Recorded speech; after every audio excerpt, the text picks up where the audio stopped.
Bring the mind to the breath, because this is where everything important is happening. You want to be as still as possible so you can catch sight of all these important things happening. Because most often we don't see that there's anything much important here. The breath goes in, goes out. We've got other business to do, so we let it go on automatic pilot. And as a result, we miss a lot of the things that are going on. So when we meditate, we stop to take time and look at this process. John Lee once made the comment that when you have the mind with the breath, you've got all four of the foundations of mindfulness right here. All four of the potential frames of reference that you can use in your practice. There's body, there's feelings, there's mind states, and then there's mental qualities that are either helping or hindering you in seeing what's going on. It's all here. And if you want to see the relationships among these things, you watch right here. You don't watch anywhere else. What are you watching for? Well, you want to see how the mind shapes things. And John Swat once made the comment that if you're looking for ignorance, you don't have to look very far. Just look at the fabrications of the mind. The principle of dependent co-arising says that fabrications are shaped by ignorance, conditioned by ignorance. So if you're wondering where is this ignorance that we're trying to track down, it's right here, where the mind is fashioning things. Fashioning bodily sensations, fashioning mental events. Because from fabrication comes consciousness, and consciousness leads to name and form, physical and mental phenomena. It's worth thinking about fabrication. This process of making comes before the phenomena themselves. Because we hear so often how people shape their reality, how our perceptions tend to filter the ways we see reality, and yet we don't see it in as it's actually happening. It happens very directly right here, even in your own sense of the body. There are lots of different sensations coming in through the various nerve ends. And the mind has its habits of how it selects among these sensations to present itself with a picture, what's going on. And sometimes the physical sensations get mixed up with the mental sensations. And again, lots of mental information is coming in. And so we select things, block some things out, highlight other things, to get a sense of the picture of our mind, the story of our mind, what's going on in here. And there's ignorance underlying all of it. What we're trying to do is replace that ignorance with clear knowing. So this is why we bring the mind to the present moment, so we can watch this process as it happens. Bring it right to that frontier where the body and the mind meet, where mental and physical phenomena meet. The mind watching the breath. Because it's right there that you can see the process of fabrication really clearly, if you look. But first you've got to create the conditions for it to be clear. This is why we practice concentration. We've got to get the mind still and engaged in mastering a skill, because that's when it's easiest to see the mind. When the mind is clearest, when it's aware of what it's doing and aware of what the results are. Even if it's not doing anything at all, you want to be aware of the fact that it's not doing anything and aware of the results of not doing anything. People often talk about how when they're practicing a skill, if they get really good at it, there come times when they get what they call in the zone, where everything seems automatic and even the slightest things become apparent. Whether one with a baseball or one with a bat or one with a basketball.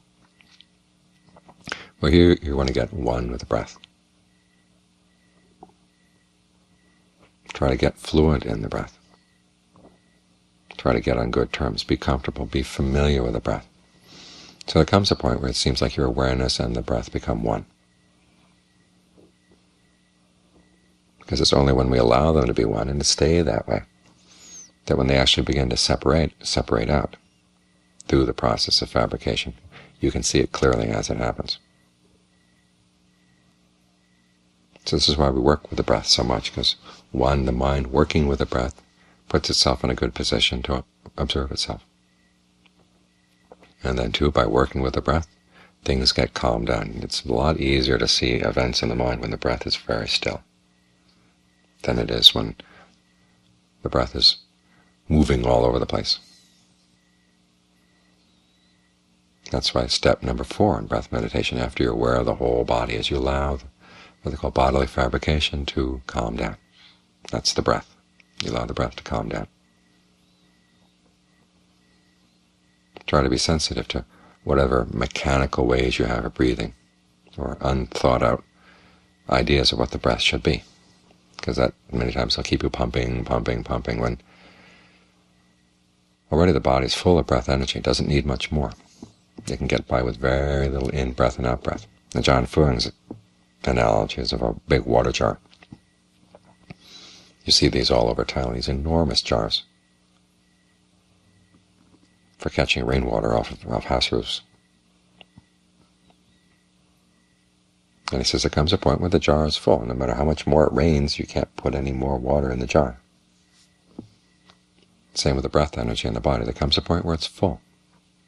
You're sitting here and it seems perfectly capable of just being there without pumping much in, pumping much out, just the energy around the edges. Try to be aware of that, the sensation of your skin. If you feel any tightness in your skin anywhere, think of it opening up all around you. That allows all those little muscles in the pores to open up a bit, and that allows the breath energy to come in. And as the mind settles down and is still in the midst of all this, you need less and less and less oxygen. It's not that you're stifling the breath or forcing it to stop. You just get more and more sensitive to how long the breathing has to be, and you find that naturally it gets shorter if you're paying attention. And there may be longer and longer gaps between an in-breath and an out-breath. That's perfectly fine, until everything gets still. Then there'll be a little bit of breathing in and out right at the surface. John Lee's analogy is of the vapor coming off of an ice cube. But otherwise, what you've got here seems to be a big energy field. And it's hard to say whether it's a physical energy field or a mental energy field. It's just an energy field. Learn to stay there for a while, because this is where the interesting things happen. And also, this is where you gain the energy you need, because you've got the energy flowing around. Everything's connected. This is what gives you strength, gives your meditation strength. And it gives you the range in which you can watch the process of fabrication. Just little things seem to stir here, stir there. Sometimes they don't amount to anything, sometimes they catch. And they turn into thoughts, or else they turn into major physical sensations. It depends on which way you interpret them, how you read them. Just this in itself allows you to see how much the mind shapes things. But for the time being, you don't want to follow these things. You want to get good at zapping them. In other words, where there's a slight complication in the energy field, just kind of comb it out. Open it up so it doesn't tighten up into something. Just get good at that again and again and again.